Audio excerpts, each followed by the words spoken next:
Okay. Good evening to all. Today, Monday, the 4th of August, 2025, and welcome to our program, Real Talk with UWP leader, political leader, Honorable Dr. Thomson Fontaine. We are live on pages on the UWP Team Dominica. We are live on the party's YouTube channel. We're also live on the UWP page, uwp-dominica.com. We're also on the party's Facebook page, and we're also on tdntv.net.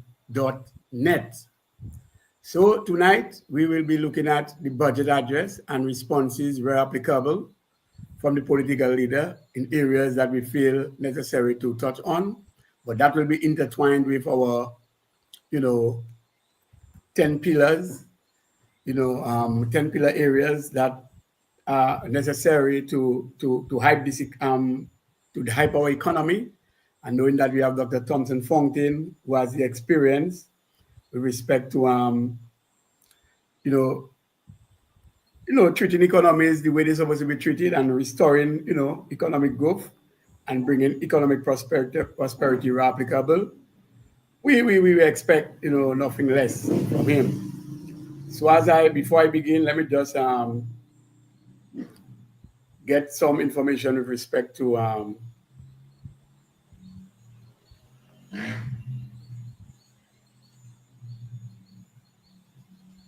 okay, good. I'm there. I'm just trying to get some information. So before we go straight into it, let me just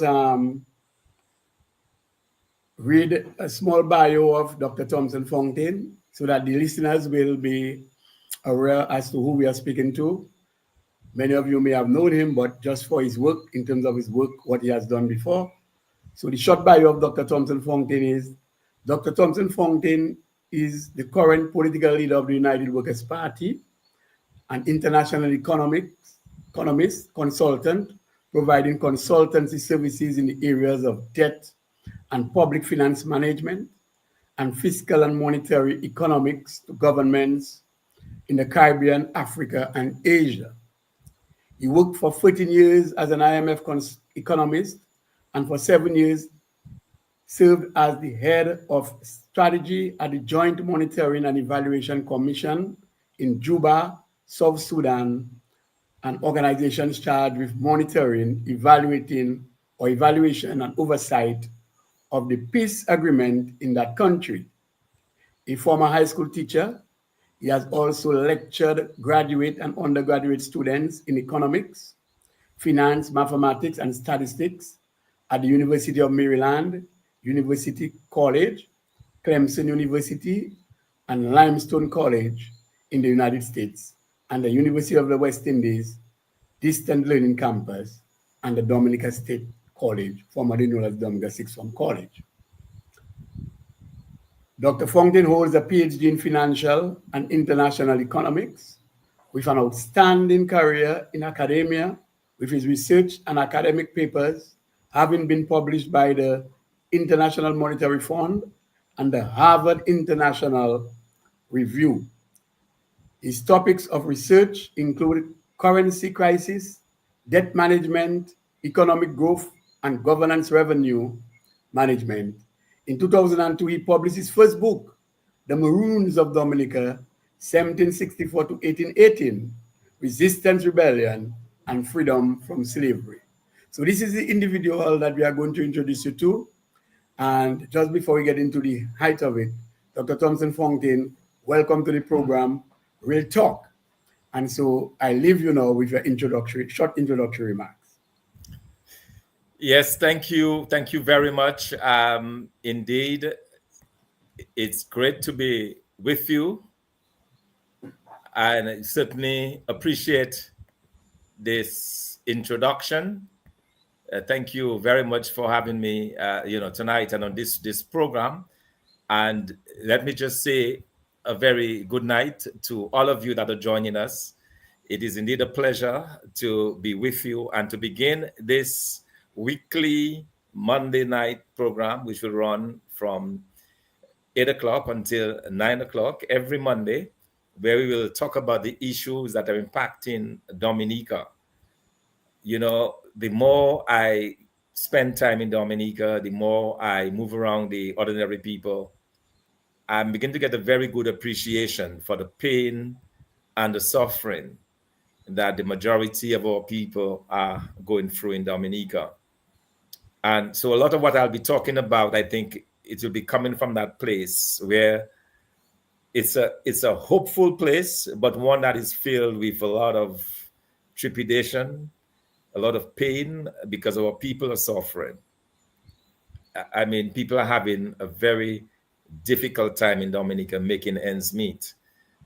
You have persons who are not able to meet their monthly rents. You have persons who are not able to meet their regular just living expenses. We're not able to take care of the children, can send them to school with a good meal. You know, we live in a very difficult time. We are living in a very difficult time and in a very difficult society.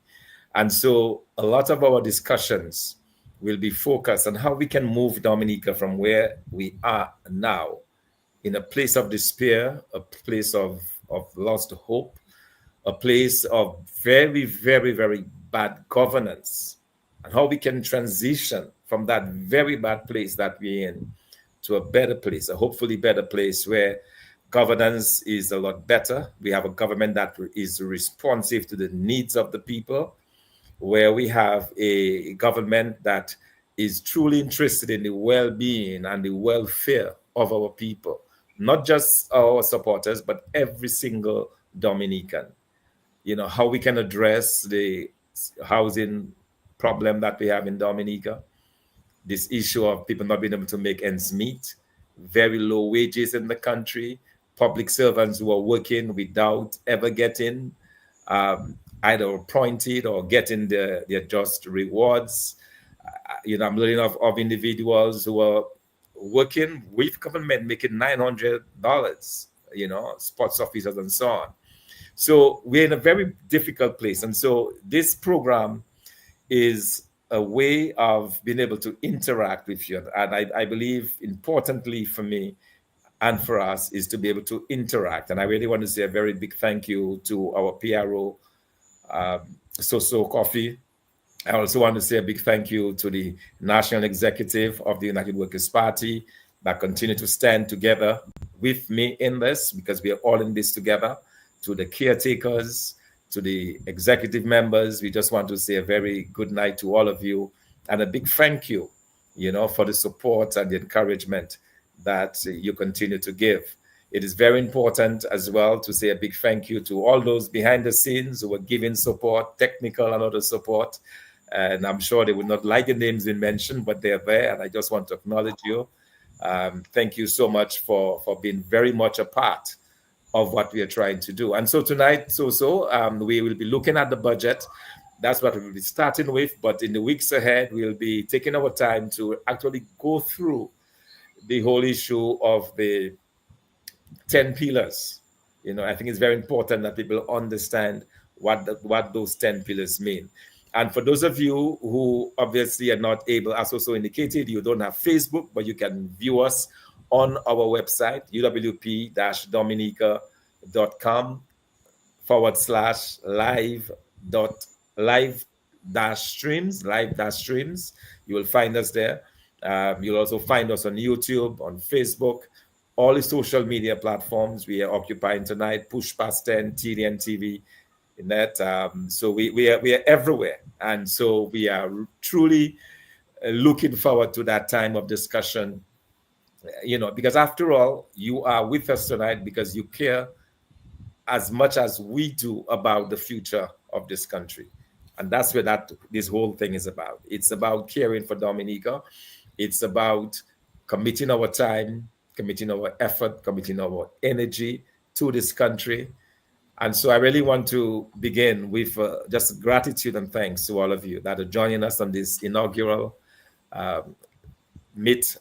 Please share the link to your friends, your family across Dominica. I'm particularly impressed with just the thousands and thousands of Dominicans who, over the past week, listened to our advertisement and listen to the launching.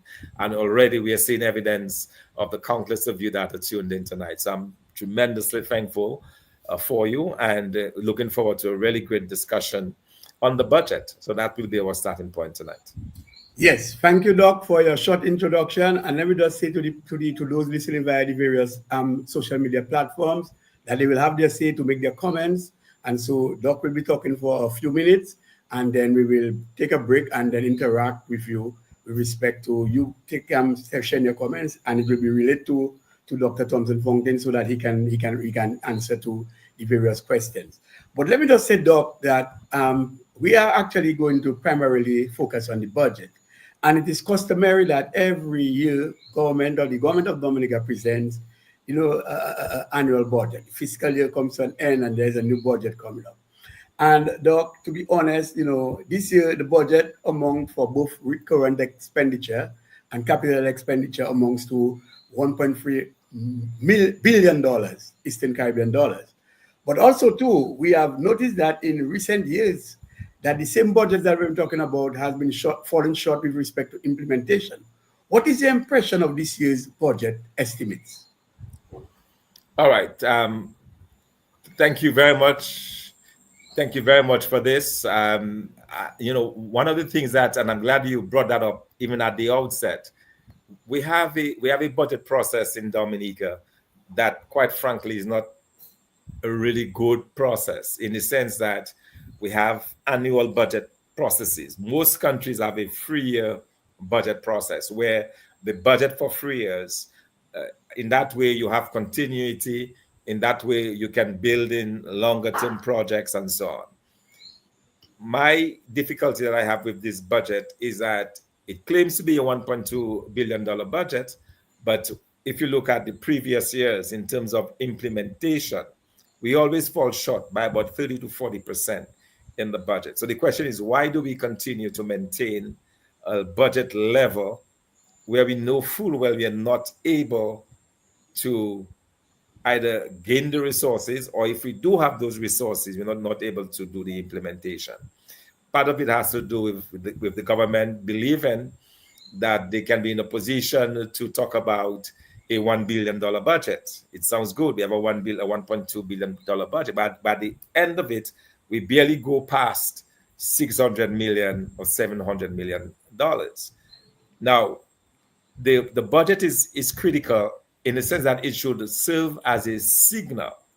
So I was hoping that we would have a budget that would signal the interests of this government to turn things around, because we have very well articulated the challenges that this country is facing: low wages, high unemployment, very little economic activity, very little involvement of the private sector in the business aspect of the country.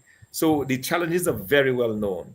So one would have hoped that the budget put forward would be tackling those issues: low wages, high unemployment, the private sector engagement, lack of economic growth. Our economy has been growing on average about 1% over 20 years. That is simply not good enough.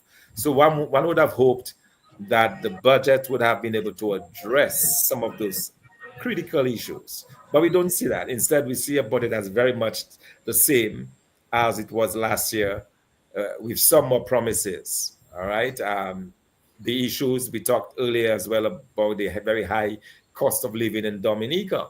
Dominica is at the point where persons are having very big difficulty in terms of being able to make ends meet, a very big difficulty in terms of just the skyrocketing prices that they have to confront with. And a big part of that has to do with the duties that are paid in terms of the duties on the ports and so on.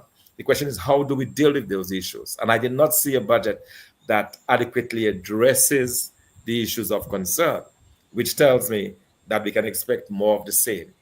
We can expect more hardships, we can expect more suffering, we can expect more difficulty, and quite frankly, we should expect more migration. Because when people are at wit's end, when people cannot take it anymore, they have the options to migrate. They simply get up and leave. And so our people are migrating in increasing numbers. Our people are giving up because they don't feel that the country has enough that they can build a life or a future in. And so those who are able to are migrating. And that to me is a very real concern. And so these are some of the issues that I want to put up very, very early in terms of why I believe that the budget is not adequate because it doesn't go far enough in tackling the issues and the challenges that are currently facing this country. Now, part of Yeah. that could be because we have a government that is fatigued, a government that has been after 25 years, don't know what to do. They are their wits end, simply do not have the energy to really be investing in solutions to our challenges. It could be a prime minister who, quite frankly, has lost his way in terms of governance. He's involved in too many other things other than the business of taking care of the people of Dominica. That's why we're having that. But for whatever the reasons, or whatever reasons there might be, we are not in a good place. And so that's one of the concerns, certainly one of the concerns that we have. Yes. Some time ago, you made a revelation with respect to your party, United Workers Party Team Dominica, when it assumes office, that obviously the minimum wage will be looked into, and you suggested or proposed a $12 increase from $7 minimum wage to $12. Subsequent to your pronouncement, we had St. Kitts coming up with 12.5, and following that, subsequently, Antigua came up with $14 per hour. And the song started to play all over the place. Knowing that you have actually outlined this in the 10 as one of the 10 pillars and other areas, I would just like you to actually unfold in your way as to how possible it's going to be, what approaches that would be required to do so, and as you're doing so, you could revisit the tax considerations that you spoke about with respect to the 10 pillars, and I'll give you the opportunity to expound on some other areas with the 10 pillars. But just actually respond to this, because the government could only come up with they are going to put a committee in place very soon. Just a committee in place. They had no answer to what figure. They didn't quantify it, but they were just able to tell Dominicans that we are going to put a committee in place. To me, that is not serious enough. So can you just actually feed us with some of the information with respect to the approaches as to how you're going to approach actually looking at increasing the minimum wage? You know, so we have made the issue of the minimum wage. We have actually put that front and center, and there's a very good reason for this. And the reason why we have in fact indicated that our, if you like, our banner, under which we are promoting those 10 pillars, is shared prosperity for all Dominicans, because we understand that for a country of 65, 70,000 people, if you're going to move forward, you want to move forward together. Okay, you want your country to move forward where everybody, no one is left behind effectively. There are enough resources in Dominica to ensure that every single Dominican can prosper. Obviously, not at the same level because people have different investments in terms of how their education, their skill levels, and so on. But at the end of the day, no one should be left behind. And that's where the idea of having a minimum wage that is itself a living wage is of critical importance. So what we did is that we did the number crunching and say, well, what is the amount of money that an individual or a family, say a family of four or five, requires so that they can live relatively comfortably. Okay, you're not talking about the extravagant, but just being able to live. That means they can, if they're renting, they can pay their rent, they can meet their expenses, their light bill, water bill. They have money to buy food and so on. Those basic expenses. And we came up with an amount of $2,000. So we believe that the average individual earning $2,000 can live kind of a decent life in Dominica. Obviously, the more the merrier, but 2,000 is the bare minimum. 2,000 translates to roughly $12 an hour in as a minimum wage, working 40 hours a week. So that's where the idea of the $12 minimum comes into play. Now, the initial reaction from some individuals was, well, you're talking about a $12 minimum wage. The current wage is, I believe, $7.50. So that's almost a $5 increase, a 60% increase That's in the right. minimum wage. All right. Now, and the obvious question was, how are you going to sustain that? Well, for that minimum wage to be operational, we need to ensure that the economy is growing at a certain pace, at a certain rate. So what do I mean by that? What do I mean by the economy is growing? I mean that the economy is moving in such a manner that there is a creation of wealth, creation of opportunities, new jobs are being created, government revenues have been increased and so on. The private sector is growing. So you have a growing economy. In the context of a growing economy, you can move from a 750 minimum wage to a $12 minimum wage. And what we plan on doing is to build into government's budget a fiscal or tax policy where we can ensure that the burden is not borne entirely by the private sector. In other words, the private sector will get some kind of support from government that will allow them to be able to pass on, to be able to take on, if you like, those higher minimum wages, but at the same time not be penalized for it. So that is part of the planning. It is part of an overall fiscal reform, tax reform that is being planned for this country that will allow us to move to that level. And so when the economy is growing, government revenues are being increased. We are now able to give incentives to the private sector. They're now able to have those workers pay higher wages. So we have people now being able to spend more. As you spend more through what we call a multiplier effect, for every dollar spent, you get probably $1.10 or $1.20 net effect from every individual. That will have a positive spin, a positive impact on the economy. And at the end of the day, we'll be able to derive and ensure that we can sustain this minimum wage. So I do not want people to freak out over this amount because it seems high. But when you think about it, when you think about the price levels in Dominica, when you think about the cost of living in Dominica, this is a justifiable wage. It is justified, and we will ensure that we have the legislation in place, the minimum wage legislation to back this up. And so when I noticed that the government of Dominica in the budget talked about the minimum wage, that was just giving lip service to the whole idea of minimum wage because no numbers are quoted, no timelines are given except something about October that will do some review or so on. But you need to put the legislation in place. You need to ensure that you have whatever incentives in place to do it because you do not want to burden, in particular, a very small, struggling private sector with having to pay much higher wages to their employees. So we just wanted to sound that caution, and it is clear from me from what is in the budget that the government is not quite ready. They're simply, that's what we call a knee-jerk reaction to what we have been putting forward, to our sincerity in expressing to the Dominican public what we believe as a party we can offer to the Dominican public. And so that is really government trying to, have some kind of damage control, if you like. How can we, talk about minimum wages the same way the opposition is talking about it? But it is clear from what is provided in the budget. That's not even a provision. There were no commitments. There were no money set aside. So, for example, within the government service today, you have individuals who are getting that minimum wage.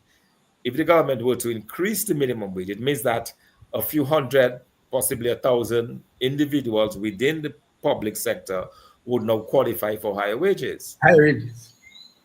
These adjustments have not been are not in the budget. Based on the size of the wage bill that is being proposed, based on the increase that is being proposed, there have been absolutely no accommodation for an increase in minimum wage. So I don't expect that to happen this year. But it sounds like good politics to this government because we are talking about it. People are getting excited about it. And so they're saying, well, why can't we do it ourselves? Yes, and so that's one aspect. And as we said, we want this program to be very interactive, and already the questions are actually shooting in.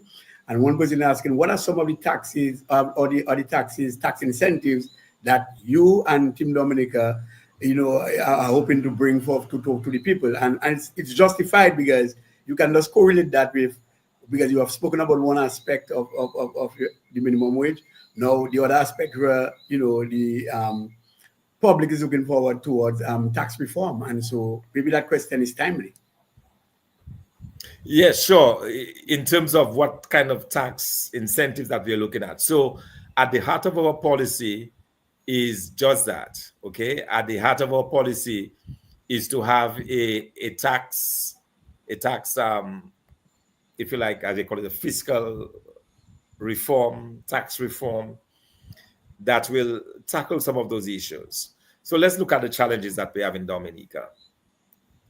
Part of the reason, or one of the reasons why we have this extremely high cost of living in Dominica is because of the extremely high duties that are imposed on Dominicans bringing goods into the country. For example, if you just bring in a barrel of goods, you're taxed.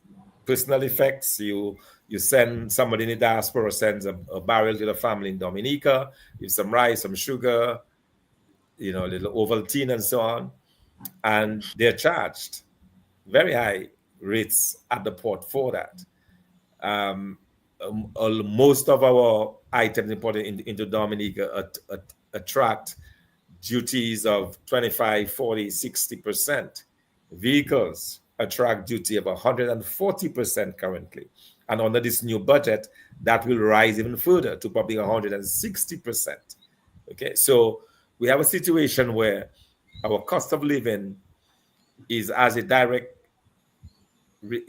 direct reflection of the very high duties that are imposed on us coming in. So we talk about reforming those, and once we start talking about reform, they say, well, if you reform it, then you're going to reduce government revenues that you need to run the affairs of government. Well, you can gain increased revenues without burdening the people of the country with those very high taxes. And again, the way you do that, and something that is addressed very clearly in our 10 pillars, is through growing of the economy. That is how you do it.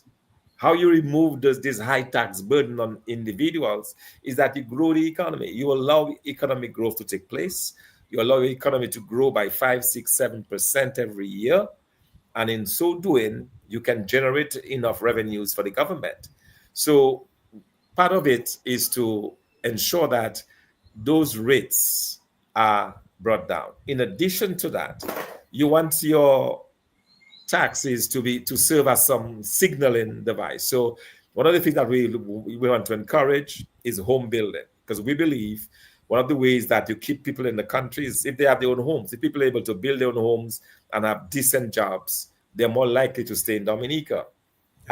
One of our main goals with our 10 pillars is to not only retain Dominicans in Dominica, but to attract Dominicans living overseas to be able to come back into Dominica to work and to spend their lives. All right. So you want to ensure that homeowners get incentives. So part of that policy will involve a duty-free process for building materials. That is something that the United Workers' Party government did when they were in office in 1995, between 1995 and 2000. They introduced that, and it worked very successfully. Scores and scores of Dominicans were able to build their homes at substantially reduced levels or values because of that incentive that were given to them.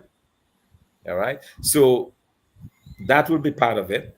Duty-free incentives, not only to homeowners, but we're looking at as well as to farmers, deserving farmers, because since agriculture is at the center of how we are going to revive the economy of Dominica, we want to ensure that our farmers are subsidized and they get the duty-free incentives that they need, whether it's on inputs, whether it's on whatever they need, implements, their forks, their spades, their hoes, and so on, whatever that they require to work, that those will be at substantially reduced prices to them. So the plan is the United Workers' Party Team Dominica will be able to provide duty-free incentives, review the tax regime. Now, I'm being very careful here. I'm not giving you any percentages just yet in terms of by what levels we are going to reduce it, because much more work needs to be done, and that work is ongoing in terms of determining the exact level. Because bear in mind, any reduction in taxes will have an impact on government operations. So we need to be able to ensure that whatever reductions there are, that we're able to compensate for it. So the levels will be given later, but we can give you the assurance that we will be reviewing the extremely high excise customs duties, the extremely high VAT rates as well. Okay, we believe that we have some room to reduce the VAT as well. So not only a 6-month reprieve, as we see the government has given in the budget, we believe that those types of reductions need to be permanent, because a permanent reduction in VAT will actually contribute to increased spending and will contribute to an increased level of economic growth. And so we'll be coming back to the Dominican public with exact numbers, but we can say already that there is room to reduce the taxes. There is room to be able to put in duties, because bear in mind, central to all of this is the plan to grow the economy. We'll be talking about that in future broadcasts. So when we talk about our fiscal, our tax reform, when we talk about our minimum wages and so on that we're going to, but we're not just thinking of burdening government. This is a very deliberate economic policy that will be advanced, because we understand that as we grow the economy of Dominica, that will allow us the necessary room, the necessary space that we require to do those things that we promise the Dominican public.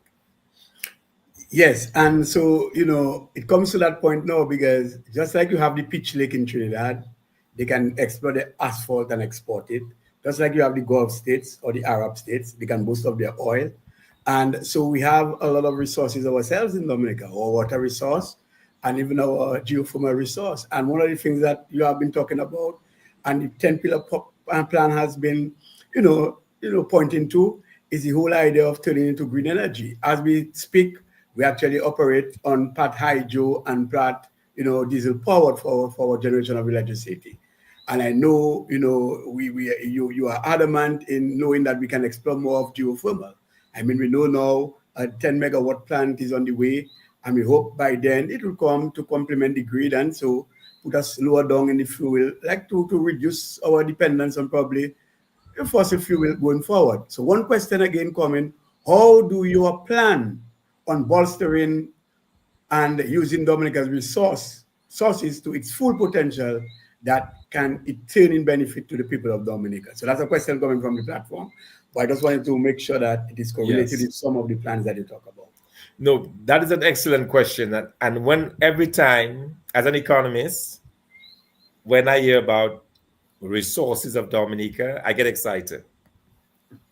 And the reason for that excitement is because we have enough resources in Dominica to be able to implement the 10-pillar plan and to really have shared prosperity for all Dominicans. Why do I say that? We have an abundance of good agricultural land. We will be able to get agriculture to a level where it can generate that level of growth. Then we have our water resources. Water is something that every human being, if you try to live without it for, I think, 3 or 4, even 3 days, you'll be dead. So water is something that is in extremely high demand, will never go away as long as humanity occupies this earth. And so we can look to our water resources. We can look to our human resource. We have a lot of well-trained, well-schooled, well-educated Dominicans or human resource. Don't forget that. That is very, very, very important. That's correct. Okay. We also have our forestry. We have our essential oils industry. And you're talking about geothermal energy. We have, I mean, think about it. At a time when the world is talking about renewable energies, Dominica has the whole range of renewable energy resource. The only one we do not have is a nuclear resource, but we have everything else. We have the Right. geothermal, we have the solar, we have the wind, we have the wave, we have the water, So we have every conceivable renewable resource available and at our disposal. So it's a matter of planning in such a way that that resource can be used. And one of the things that you'll find as we move, and importantly, United Workers Party Team Dominica is positioning itself to be able to take a slice of the artificial intelligence rush, if you like. That is the new frontier. That is the new area, artificial intelligence. And at the heart of artificial intelligence are the servers and the computers that are being used to run. One of the features, the peculiar features of these computers is that they absorb enormous amounts of power, of electricity to run. So we believe that if we're able, or when we're able to develop our geothermal and other forms of cheap energy, we can attract data centers into Dominica. We can host those servers, those artificial intelligence servers. That's an area that we believe that we'll be able to gain because we have those resources. So that's why I get excited when I start to talk about resources, because we have currently in Dominica at our disposal the kind of resource that can be used to grow the economy of Dominica. And that is something that Dominica that we should be very much be proud of. We should understand that it's available to us, and we have to plan very carefully as to how to use it. But it's something that I'm extremely excited about, because I believe that this is where that's where the focus has to be. That's where the growth is going to come from, when we're able to use all of those resources that we are blessed with in Dominica to put our young people to work, to put the country to work, and to grow this economy in a sustainable and long-lasting way that every single Dominican can benefit from. Yes, I know. I know this program is just one of many to come, and it appears that we will have to actually, you know, fast forward or leave some of the 10 pillars to be discussed, because this is only a 1 hour program. And I know you for now it's just a matter of giving a framework as to various areas. We have not touched on agriculture, and I think that's one of the growth sectors that is yearning for a productive plan with respect to pushing Dominica. Because if we look at the history and all the data available, we would have realized that our trade our import bill is very high compared to trade what we trade in what we're exporting, and so it is critical that we look at this sector to ensure that we can actually safeguard our people with respect to safeguarding food security, both food for consumption and for export, and also to ensure that we consistently have quality and to generate enough needed foreign exchange revenue for the country. So I think agriculture, notwithstanding we are not going to actually elaborate, but it is worth highlighting it. So I would just like to hear your perspective with respect to that area being a pillar. Yes. So with respect to agriculture, let's start with that, because we can spend literally hours and hours and hours. Now, for those of you who know Dominican history, you would know that agriculture has over the years played a significant role in the development of this country. And we're talking about going back to the time of slavery when Dominica produced sugarcane, largely sugarcane. After slavery, it was limes that we were able to produce for the rest of the world. At different times, it was vanilla, it was citrus, it was bananas at different times. But throughout the history of Dominica, it was coffee. One time in the 1800s, Dominica coffee was the toast of Tokyo. Japan loved Dominica coffee. It was one of the most highly prized long before Brazilian coffee and Blue Mountain coffee. Dominican coffee was the thing that was desired. So we have a very rich history of our agriculture serving a very useful purpose. And that's why I have been extremely confused, if you like, and surprised that a government in Dominica would not pay close and serious attention to agriculture. Because it seems to me that agriculture must be at the very base, at the very basis of any type of economic plan for Dominica.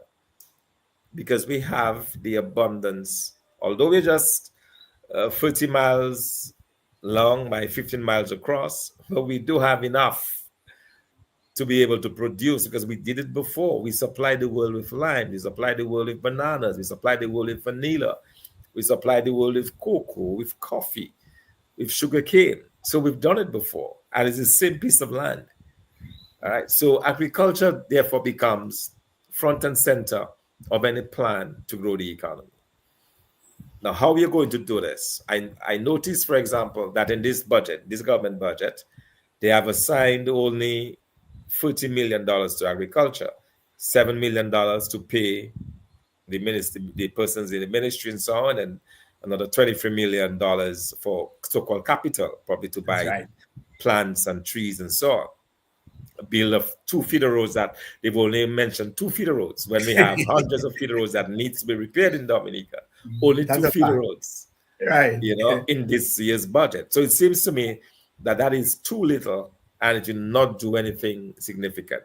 But for us, we understand the importance of agriculture. So agriculture, we will have what we call a Marshall Plan for agriculture, meaning that we'll throw the resources at agriculture that will allow us to very quickly build an agriculture sector that is robust, that is self-sustaining, but more importantly, that will be able to allow us to move into the area of agro-processing. Okay, so we are no longer interested simply in exporting our raw material Right. overseas. We'll continue to do that to some extent, but importantly for us, we're going to be adding value. So we are talking about cassava flour, we are talking about pasta, we are talking about the juices that we're going to be creating. We are talking about the creams and the perfumes and so on out of our essential oil sector that we're going to be doing. So we're talking about a very robust agriculture sector where we are producing, where we are manufacturing, using our wonderful water to go along with our passion fruit and our grapefruit and our different citrus that we're going to be using for this. All of that we're going to do. So agriculture then becomes something that will be sexy, will be attractive to the young people. Because not only we're talking about getting our hands dirty, there'll be a group doing that in the soil, but we're talking about the young people now who can put their skills to work, to be building apps, to stay in touch with the farmers, to know what the production is, what is coming on stream, when the rains are coming, what area is best suited for what. The work will be going on in that area. And importantly, so and I want Dominicans to listen to this, we will have, as part of the Ministry of Agriculture, a product development unit where that unit will be focused on looking at what can we do next? What next item can we do? Can we do flour? Can we do pasta? How are we going to get it done? How are we going to do the how are we going to attract investment? So that will be a product development unit that will do the research, develop the products, and then invite the private sector to take those on. All right. So that will be a critical part of the whole agriculture base, the whole agriculture program. So we're going to be doing agriculture in a way that is smart, in a way that is sustainable, and in a way that it will create tens of hundreds of jobs, not only for farmers, but for others in that sector. So importantly, the base is agriculture. We are putting together a committee of experts that will further fine tune this thing.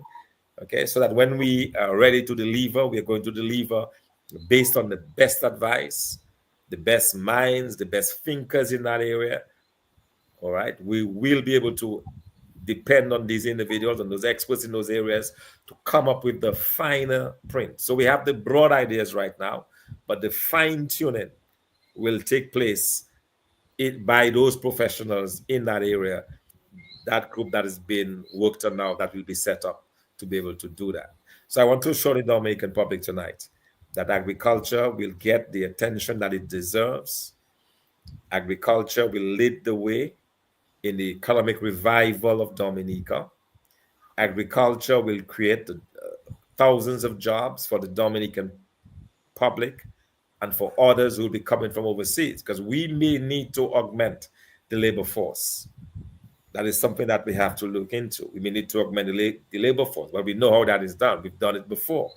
The United Workers' Party government was the first to introduce Haitians into Dominica to begin to work. So we know how that can be done and how that will be done. Yes, and I'm happy that you brought it out because the whole idea of value added with respect to converting our primary products into secondary products, or hence our raw materials going to another stage or another phase to bring more money is a good idea. And also, too, I believe with our agriculture, and as you said, it's just general ideas, but it will be developed. I believe the whole idea of our conventional way of farming and we moving into what they call organic certification with respect to getting a better price for our organic products as well. But as we continue to navigate through the 10 pillars, one question is coming out from the platform there. What are the plans to revamp the healthcare system in Dominica to make it more attractive to Dominicans who are retiring in the diaspora and wishes to return home? Yes, and I'm very happy for that question because that's also one of our pillars.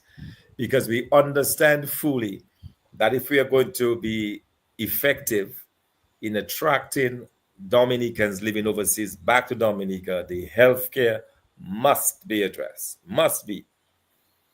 Our current state of healthcare does not cut it. It is not good enough. It is not professional enough. It is not well supplied as it should be. It is not working. And so health, investment in health becomes critical. I want to assure, in particular, our diaspora. Even tonight, earlier today, I was at a function. I met a young man who says, I want to come back to Dominica. I met another one who says, I want to come back. I want to be in Dominica. There is that desire on the part of the diaspora to be back in Dominica, to be engaged in gainful employment in Dominica. We understand for that to happen, you must have a good health system, one that caters for the best interests of the Dominican public. So it will take some level of investments. It will also take an investment in our people. We have professionals. We will encourage telemedicine where our local doctors will be able to link up with doctors in the diaspora so that they can do that the telemedicine. Ensure that we go back to that system where we had before, where we were linked with the other islands in the OECS so that we could import medicines and so on by bulk so that the cost would go down as much as possible. And of course, at the heart of any health policy or any health reform, we believe, is a health insurance scheme, because you want to ensure that where your health system is up, it is functioning, it is working, it is good, people must have access to it. And the way you ensure access is to have an insurance scheme that people can buy into. So a national health insurance scheme to complement the health sector is something that we believe will be able to encourage our people to come back. So let me assure you again, I cannot emphasize that enough. We believe that for our strategy to work with regards to rebuilding our country, with regards to generating those level of growth and development, we need our Dominicans living overseas to come back to Dominica, to find work in Dominica, and we need to keep our young people who otherwise would go overseas to stay in Dominica. But we understand that as people come in, as they age, there will be a need and a demand on the health system. And so we'll ensure that our health sector is well organized, is well resourced, it is well arranged so that people can take advantage of it and they will have no worry. So they don't have to worry about having to leave and go back overseas for health treatment. We'll be able to provide that right there in Dominica. Yes, very good. You know, it's interesting because in recent months and possibly a couple years now, Dominica has been experiencing a spate of gun violence. And, you know, we've branded ourselves to be the nature island of the Caribbean, a peaceful Caribbean nation. And we all want to live in peace. And we have seen in recent times that, you know, the gangs or people trade invectives at each other and try to result in violence to resolve their many issues. Whereas there are other avenues they could use, more peaceful means to not hurt each other. And so, what message would you want to leave to those who find it absolutely necessary to use gun violence as a means of solving the problem? Because we are a peaceful country, by right. We are a Christian country. We pray together. We live together. We coexist. And how it is that we have found ourselves in this place, and what advice would you have as the next prime minister or incoming prime minister? Because I'm certain that Dominicans have confidence in your leadership and will have you sit as the next prime minister of Dominica. What do you say about that? You know, that's one of my biggest concerns, this issue, as you said, of gun violence. And it is something that has a disproportionate impact. In other words, it has a bigger impact on the young people. And you have to ask yourself, why? Why is it that it is the young people that are finding themselves doing that? And why is it that they're being forced into that type of lifestyle? And again, it boils back to the lack of opportunities. I recall a few years ago, I heard on the radio, somebody was talking and they said they went to, I think it was the St. Mary's Academy, and they asked the class, they were doing a lecture, and they asked the class at the time, what would they like to do when they grow up? And the person said that they were shocked because the first three guys to raise their hands said as soon as they graduate, they're looking to get to Guada. Okay, that was the plan. Now, a few years ago, you go into a classroom at the academy and the hands will be going up. I want to be a surgeon, a lawyer, an economist, you know, those kind of areas. That's what they'll be talking about. They'll be dreaming big. But all of a sudden, the dreams of the young people of Dominica have been relegated to dreaming, not dreaming big, but been very confined because they feel boxed in, no opportunities in their country, a government that seems to not care about them. And earlier, somebody was talking about the justice system. We will be tackling the justice system in some detail in a subsequent broadcast. Let me just assure the individual who has been pushing the idea of the justice system there. That's a major concern as well. But we have a problem in this country where young people feel isolated. They don't feel that they have a future. And a lot of what we see is acting out. I'm no social scientist, but it seems to me that if you feel boxed in, if you feel you have no opportunities, that you'll take off your your anger, and so on those around you. And that seems to be what is happening in Dominica. So that fact, and the fact that, quite frankly, you have weak policing in Dominica. We have to say it. Our police, they're weak in the sense that resources, effort, and energy is focused on the political opponents of this government as against doing the business of law enforcement. So we've had a movement away from law enforcement, and that's another loophole that has been exploited, so that the young people have access to guns, very little counseling, appear to have no hope, and they just go bonkers. And so there is a root cause of this gun violence that needs to be addressed, but it's not taken seriously by this government. So my hat goes out to the countless young people that have been impacted. And I just want to express sincere condolences as well to the families that have been impacted through gun violence. We think of the son of Alex Bruno, for example, Right. and others who've been needlessly gunned down, who've been killed simply because they might have had some argument with somebody and they've lost their life so over it. I met a father who was grieving the death of his son, who was killed a few years ago. In fact, there was a shootout. Both of them got killed. One shot one, the other one, well, one shot one, and then he shot back. He killed this one. As soon as he shot him, a third guy came in from behind and shot him dead.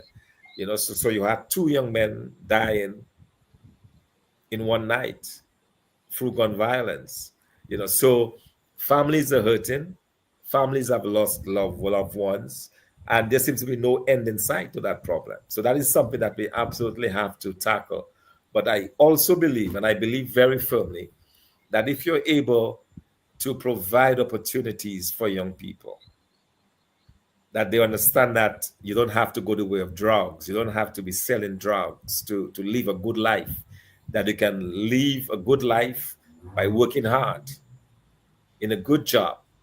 If we can offer that to our young people, I believe that will be one way of helping stem the violence and helping to reduce on level violence that we see in this country. Yes, well said. I mean, the questions are flowing in, and just as we speak, I mean, these are some of the questions that were thrown at us, and they were well, responded to. And I know you've talked about revamping the economy because we don't have much time. We just have a few minutes left to bring closure to the program. Talk about the minimum wage, tax reform policy with respect to government, using our natural resources, water resource, geothermal, and other green energy sources like, solar, wind, and so. We talk about building a robust health system with respect to even doing telemedicine, the inclusion of telemedicine. And you now talk about crime measures. But as we wind down, though, I would like you, in a nutshell, to actually reinstate the position of your incoming government, because it is clear that we have not been able to see much of transparency and accountability by this government, particularly as it relates to the CBI program and many other things that are happening in the country. And so, it is important that Dominicans are assured that transparency, and open governance, is important with respect to building confidence in the system. Do you have anything to say about that? Do you want to react to that? Yes, absolutely, absolutely. In fact, how I want to react to it is to say that that's in fact one of our pillars. Another of our pillars has to do Sure. with accountability. We believe that a government must be accountable to the people. There must be transparency and accountability. Those two. And there must be a stamping out of corruption. Those three things are critical.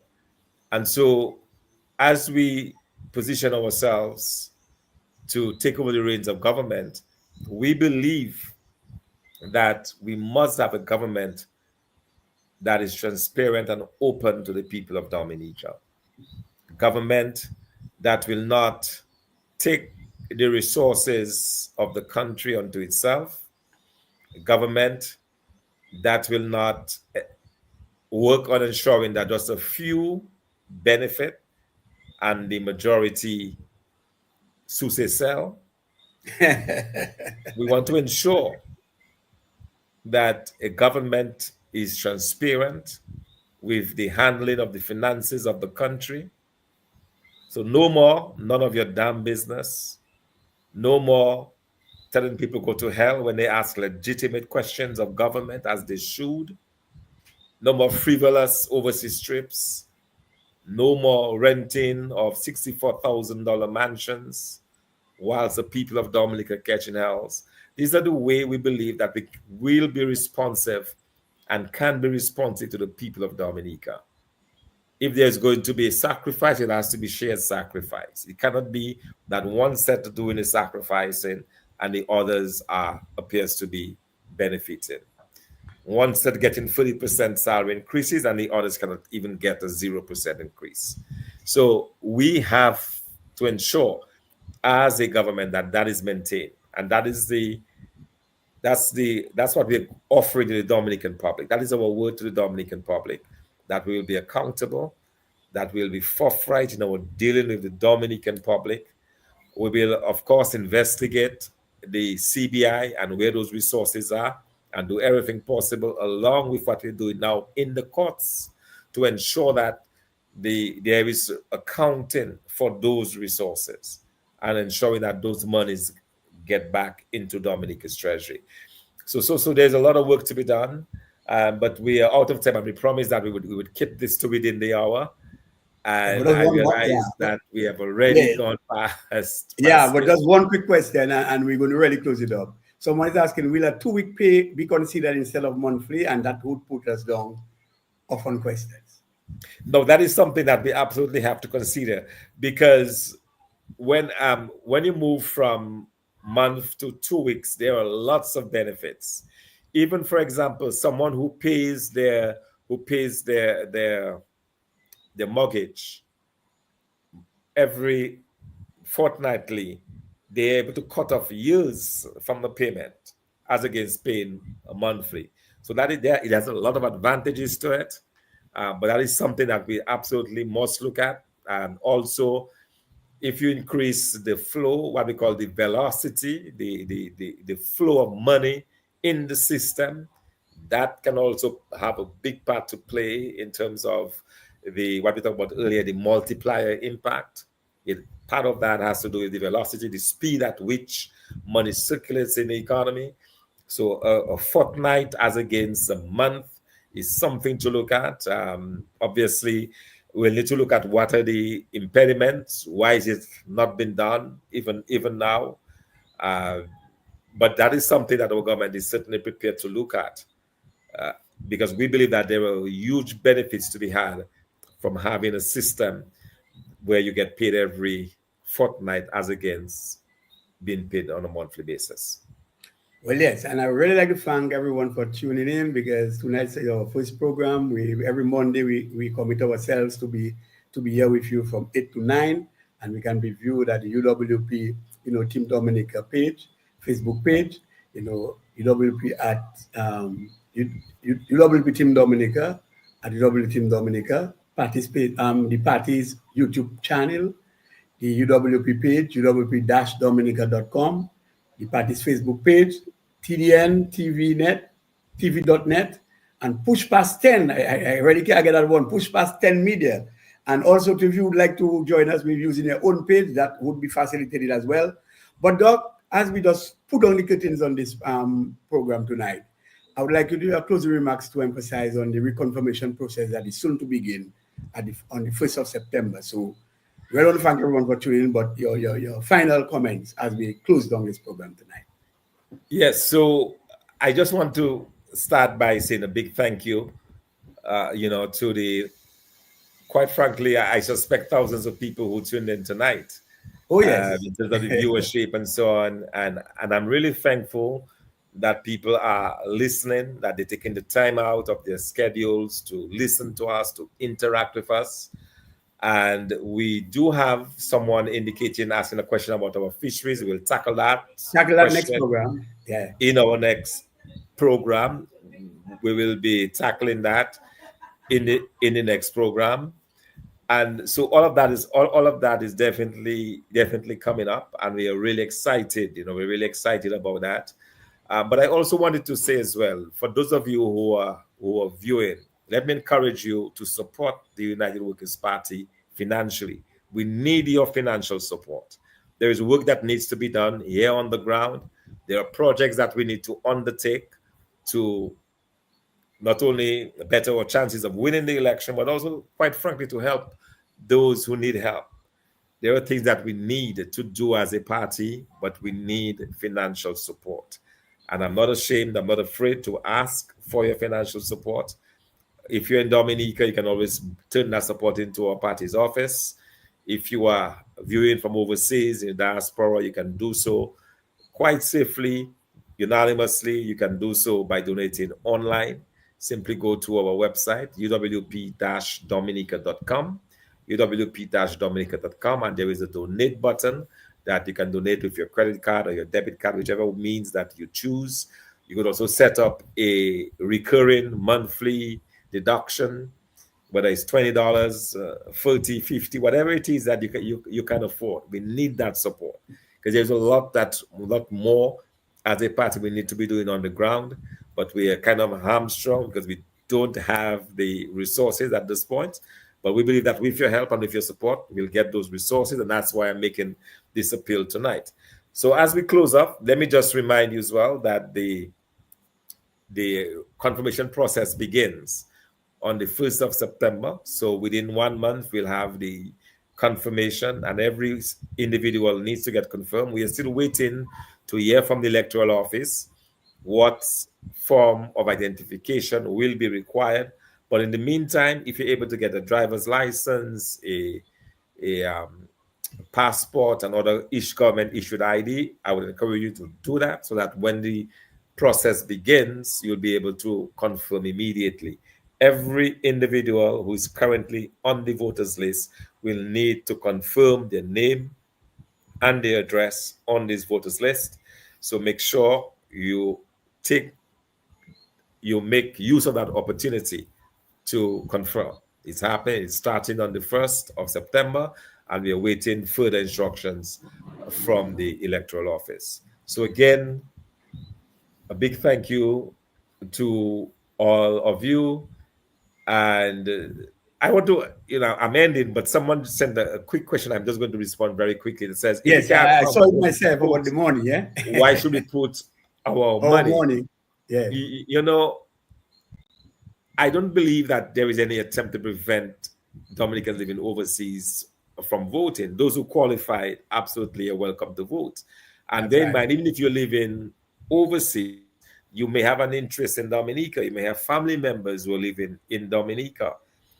And if your family members in Dominica cannot find opportunity, cannot find work, they may have to be calling upon you to help them out. All right. So you have to be careful that even if you're not necessarily living in Dominica, you have interests and you have just an important stake in ensuring that we have good governance in Dominica. So your support and your money is very much needed and certainly welcome.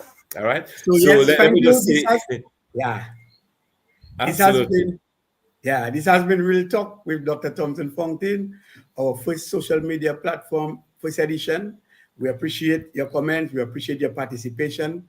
We look forward to seeing you next week at the same time. Have a good night. And thank you, Dr. Thomson Fontaine, for the good information. You are economist by profession, and we expect nothing less. It was well delivered.